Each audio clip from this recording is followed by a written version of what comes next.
reactions to what the Chancellor said? Well, it's obviously a budget that's been delivered 50 days prior to an election, so the Chancellor had a number of political measures and messages within the budget. But we are in uncharted territory with a coalition government, and the usual tax giveaways that you'd expect in a pre-election budget weren't there. In fact, what there were, which I found quite surprising, were a number of measures that actually cost the Treasury now, but will lead to savings in the future. I think what the Chancellor was very keen to make a play of was that he talked about Britain walking tall again and being on the road to recovery, and there was a request of the British public to continue to stand behind the Tory plan.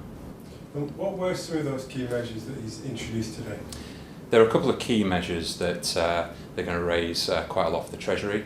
The first one is an increase to levies on the banks and also restrictions on deductions that they can claim for all the compensation payments we see in the press. And that's going to raise about £1 billion a year. There's also some changes to the pension lifetime allowance, reducing the amount that people can pay into pensions over their lifetime to £1 million down from 1.25 million, and this will raise about £600 million a year.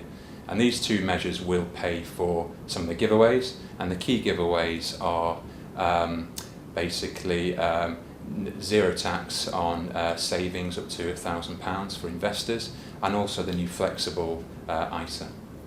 And so who are the winners from today's budget? So if I look at the Yorkshire region, there was a big statement made by the Chancellor that more jobs were created in Yorkshire last year than in all of France.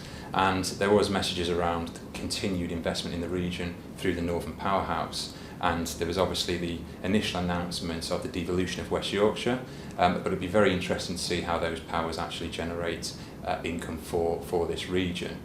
In terms of giveaways for businesses in this region, there was nothing new, but there was nothing taken away. So prior to the budget, there was a fear that a number of incentives that a lot of our businesses in the region benefit from that are highly capital intensive, such as the annual investment allowance for our manufacturers and R&D tax credits, would be reduced, but there was clear statements in the budget to confirm that these wouldn't be taken away.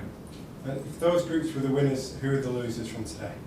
Well, I guess already touched on the banks, and actually there's also the mention that £22 billion has been raised through the sale of shares in Lloyds and Northern Rock, and that will be used to pay down the national debt.